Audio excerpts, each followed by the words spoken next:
1 합격 노트 오늘 문제 보도록 하겠습니다. 1번 문제 공법에 나올 수 있습니다. 농지법이 개정됐죠.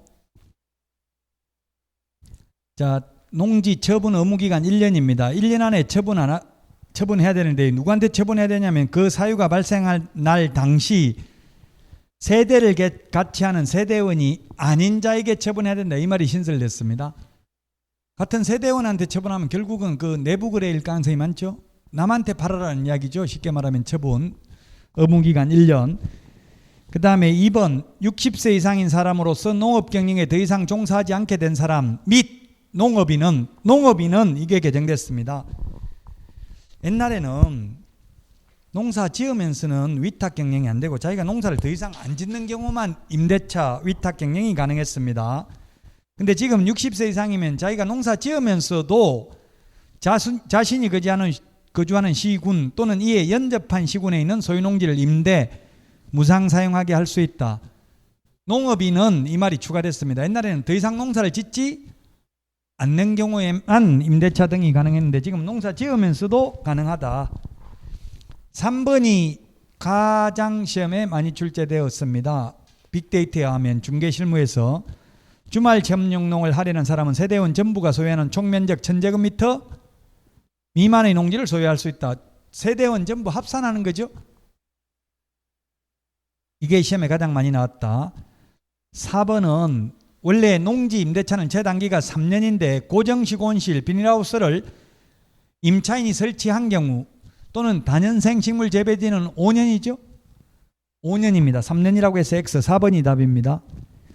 5번도 모자 건강의 보호 등을 위해서 농지의 소유자가 소유농지를 위탁 경영 또는 임대 무상 사용하게 할 수 있는 부득이한 사유로서 임신 중이거나 분만 6개월 미만인 경우를 추가했다.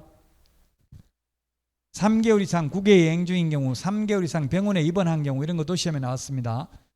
출산을 장려하기 위해서 지금 임신 출산의 경우 6개월 초과해서 휴업할 수 있다는 말도 신설됐죠. 우리 공인중개사법에 농지법에도 이게 신설됐습니다. 따라서 4번이 답이고요. 그 다음에 2번 확인설명서 4가지 서식에 공통적으로 기재사항이 아닌 것 답 5번입니다. 내진설계 적용 여부는 1, 2의 서식에만 기재합니다. 내진설계는 건물이 있어야 내진설계 하겠죠. 3번 토지는 내진설계 안 합니다. 4가지 서식 공통적 기재사항이 뭡니까? 대권, 검세, 실수, 대상 물건의 표시, 권리관계, 거래 예정금액, 취득 관련 조세, 실제 권리관계, 중개, 보수, 산출 내역 요것만 공통적 기재사항입니다. 답 5번입니다. 그래서 그 다음에 3번 임대인의 직계 좀비석을 포함한다. 임대인이 목적주택에 실제 거주하려는 사유로 계약갱신이 거절된 임대차 계약의 임차인이었던 자가 확정일자 부여기간에 해당 임대차 계약에 관한 사항의 열람 또는 그 내용을 기록한 서면의 교부를 요청할 수 없는 것은 했는데 만약에 여러분이 세입자라면 주인이 직접 살겠다고 나가라고 하면 그러면 또는 직계 존속이 비속이 살겠다고 하면 직계 존속 이름이 누군지 언제부터 살 건지 알려주십시오. 문자로 이렇게 하시라고요. 그러면 주인이 너한테 내가 왜 그런 게까지 해야 되는데 그러면 그러면 계약갱신 요구를 거절하지 않는 걸로 보고 저는 이사 못 나가겠습니다. 그걸 안 알려주신다면 이렇게 할 필요가 있겠죠. 세입자 입장에서는. 그래놓고 왜냐하면 직계 존속이 성이 다를 수도 있잖아요. 어머니 성, 할머니 성은 임차인하고 성이 다를 수도 있죠.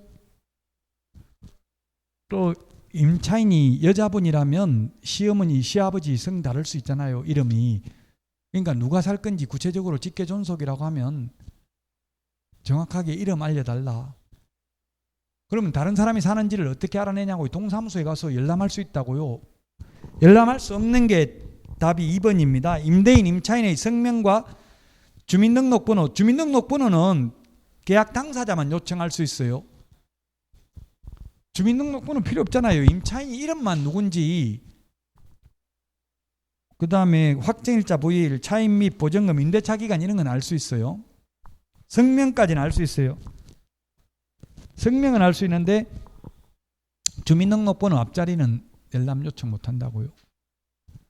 주민등록번호 앞자리 이거는 계약 당사자만 요청할 수 있어요. 임대차 계약 당사자. 왜? 임대차 계약 당사자인데 예를 들면 임대차 계약서를 분실했을 수 있잖아요. 그럼 소송하려면 계약 당사자를 특정할 수 있어요. 당사자를 특정해야 소송이 가능하거든요. 그래서 2번이 답이 되겠습니다. 그 지금 세입자가 살고 있는데 주인 직접 산다고 내보내놓고는 주인이 안 살고 다른 데 세를 놨는지 주인이 사는지 알 길이 없잖아요. 동사무소에 가서 안 떼보면 그 떼보고 확인할 수 있다고. 다른 사람이 사는지 이름은 누군지 알 수 있다고. 확정일자 부여받은 날 이런 거는. 그 보증금이 얼마인지도 열람할 수 있죠. 그래야 보증금을 나한테 1억 받다 2억으로 올렸으면 그 차액을 2년분 환산월 차임 손해배상 청구할 수 있잖아요.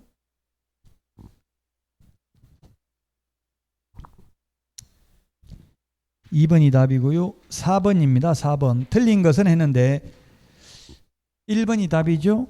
임대인은 임차인이 임대차 기간 끝나기 6개월 전부터 1개월이 아니고 2개월 전까지로 개정됐습니다. 2개월 전까지로.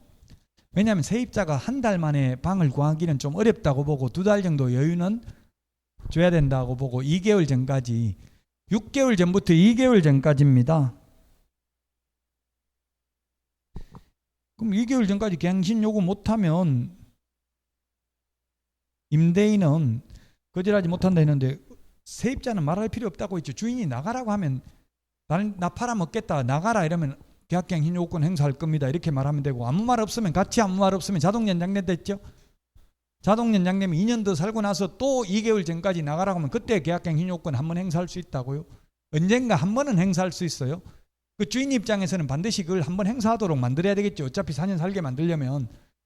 계약갱신 요건 행사에 의해서 갱신되는 임대차임 이런 걸 적어놔야 돼. 계약서에다가, 엔달 계약서에다가 특약으로. 그래야 나중에 딴소리 안 한다고. 안 그러면 언젠가 나 계약갱신 요건 한 번도 행사 안 했으니까 한 번 행사하겠다 이렇게 주장할 수 있다고요. 전세고 이런 게 그렇지. 원룸 같은 거는 2년 동안 살아요? 안 살아요? 2년도 잘 못 채우죠. 오히려 세입자가 먼저 나가려고 해서 자꾸 세입자 붙잡는 게 현실이에요. 지금 월세 받는 거는. 원룸 같은 거는 보통 1년 계약하잖아요. 원룸 같은 거는.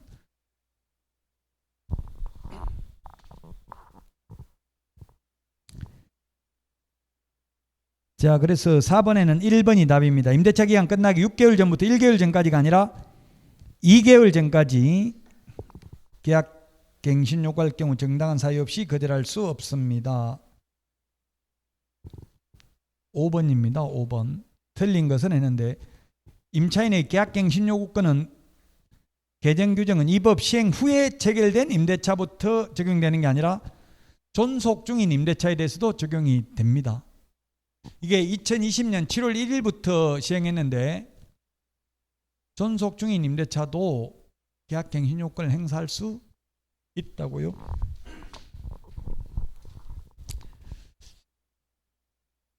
지금 현재 정부에서는, 윤석열 정부에서는 이걸 계약갱신 요구권 요것만 좀, 임대차 3법 중에서 이거 임대차 3법이 뭡니까? 계약갱신 요구권, 전월세 상한제, 주택임대차 신고 3가지잖아요. 그중에서 이 계약갱신 요구권 2년 더 사는 거 요걸 손볼 가능성은 있습니다. 나머지 2개는 공약이 없어요. 대통령 공약에 손본다는 말 없어요.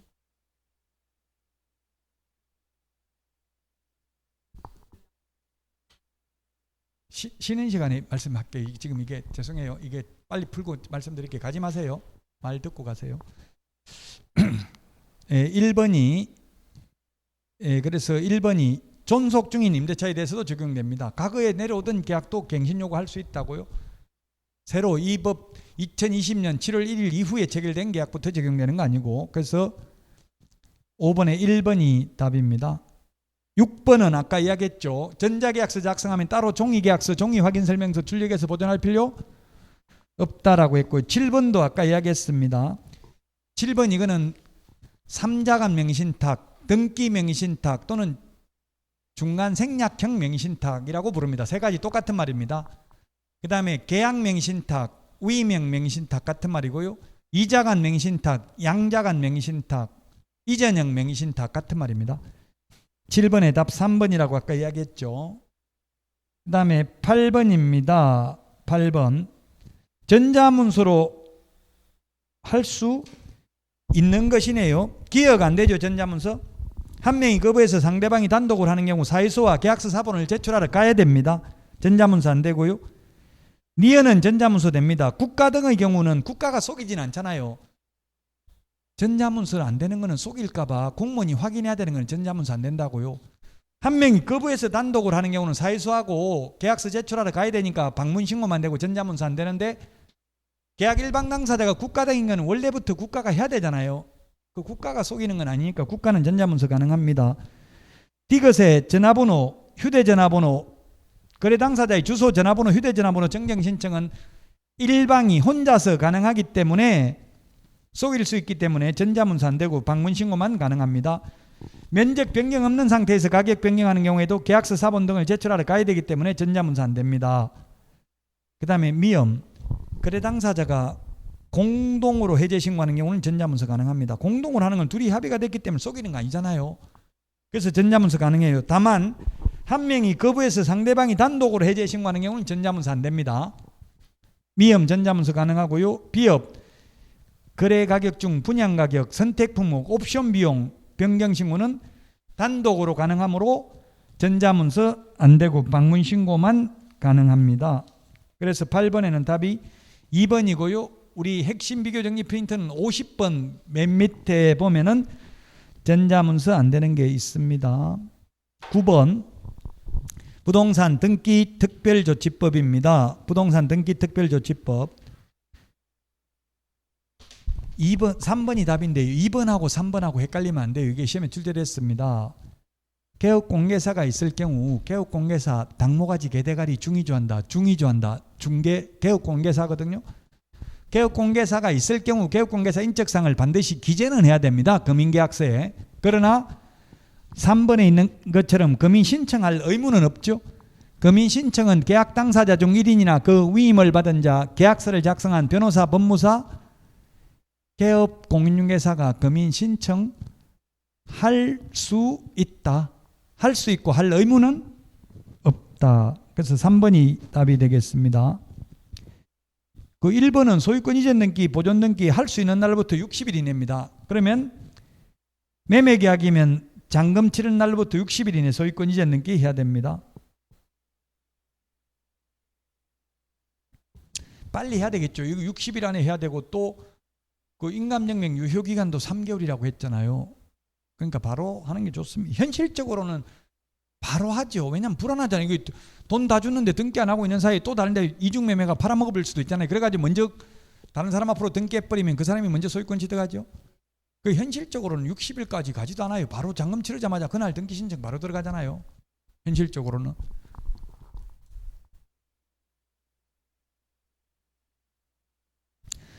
자, 그 다음에 4번은 판결서도 금인받아야 된다고 했고요. 탈세 목적으로 중간생략 등기하면 3년 이하의 징역이나 1억 원 이하의 벌금, 탈세 목적이 아니라도 1년 이하의 징역이나 3천만 원 이하의 벌금입니다. 그래서 3번이 답이 되겠고요.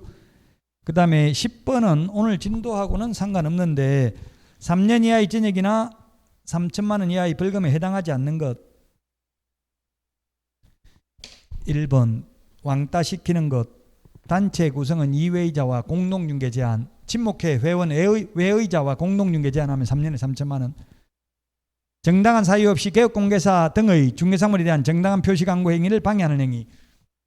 예를 들면 2천에서 5억 매물 올려놓으니까 아파트 분유회에서 몰려와가지고 옆에 아파트는 7억인데 왜 우리는 5억 했냐, 우리도 빨리 7억에 올려라, 이런 식으로 업무 방해하면 3년 이하의 징역이나 3천만 원 이하의 벌금.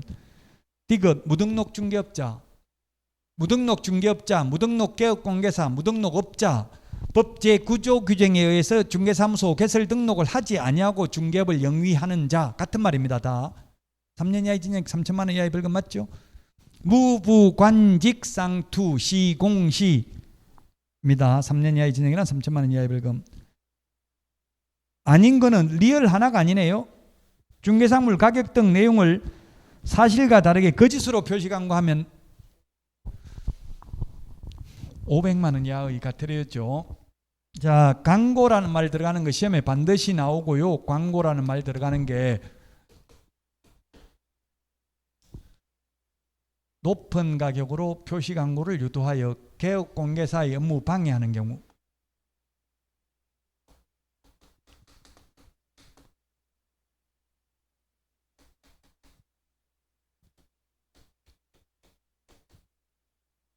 높은 가격으로 표시 광고를 유도하여 개업 공개사 등의 업무를 방해하는 행위. 아까도 말했지만 옆에 아파트 7억에 올려놓고 우리 아파트는 왜 5억에 올려놨냐, 문 닫고 싶냐, 이렇게 하는 거 3년 이하의 징역이나 3천만 원 이하의 벌금입니다.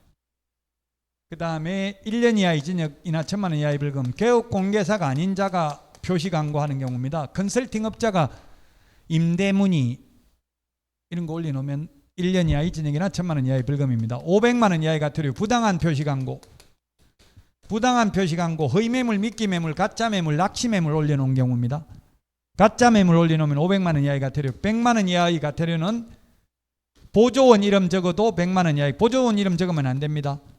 그 다음에 또 광고할 때는 반드시 성명, 소연 등 우리 프린트 43번 맨 밑에 개업공개사 성명, 개업공개사 사무소 명칭, 사무소, 중개사무소 소재지, 연락처, 등록번호 안 적어도 100만 원 이하의 과태료. 인터넷 표시 광고하면은 5개 적어야 된다. 소면, 종가형, 소면, 종갓집형입니다. 중개사물 소재지, 중개사물 면적, 중개사물의 종류, 가격, 거래 형태 안 적으면 100만 원 이하의 과태료. 인터넷 표시 광고하면서 건축물인 경우는 총사방, 개개 입주관 8개도 명시해야 된다. 총청수, 사용승인, 사용검사 받은 날, 방향, 방의 개수, 욕실 개수, 입주 가능일, 주차 대수, 관리비. 우리 프린트 25번 맨 밑에. 이 중에 하나라도 누락되면 100만 원 이하의 과태료. 그래서 광고라는 말 들어가는 게 모든 벌칙에 다 해당될 수 있으니까 시험에 반드시 한 문제는 출제된다. 2번입니다. 10번의 답 2번입니다. 자, 여기까지 하고 마치겠습니다. 건강관리 잘 하시고요. 다음 주에 찾아뵙겠습니다. 수고하셨습니다.